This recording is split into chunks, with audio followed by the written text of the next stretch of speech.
Quando Dio cacciò Adamo ed Eva dal paradiso terrestre, comunicò all'uomo che si sarebbe guadagnato il pane col sudore della fronte e alla donna che avrebbe partorito con dolore. Non poté, causa la particolare situazione, aggiungere quella che sarebbe stata la punizione più sottile e perfida. E tutte e due avrete una suocera. Cionondimeno, tale maledizione all'epoca impossibile ricadde sulle generazioni successive. Le suocere tendono a suocerizzare tutto. Le loro cordi vocali non sono in grado di modulare semplici suoni come sì e no, due importantissime sillabe che con un semplice uso una suocera potrebbe, soltanto ed esclusivamente se interpellata, esprimere desideri, giudizi, intenzioni, perfino prese di posizione.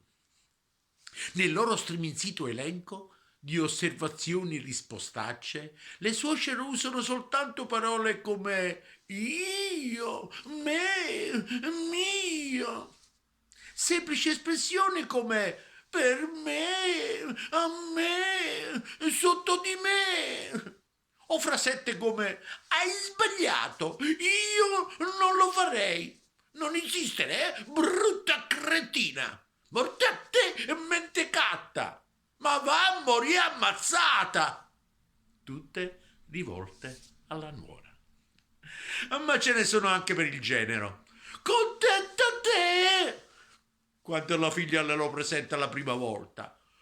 Ma te lo vuoi sposare davvero? Ma si può sapere che cosa ci trovi? O anche l'imbecille resta a cena durante il fidanzamento. E queste non sono le cose più ostili pronunciate dalla suocera con il suo tatto squisito. Ogni suocera è la campionessa del se mi è permesso dirlo. E intanto lo dice anche senza permesso. Del se posso, ma lo fa anche se non può. Del non vorrei impicciarmi di cose che non mi riguardano e se ne impiccia, specie se non la riguardano. Del potrei chiederti un favore e ne chiede 100. E del non vorrei essere capitata in un momento delicato. Ed è appena entrata mentre la figlia sta facendo un'iniezione al marito. Per piacere.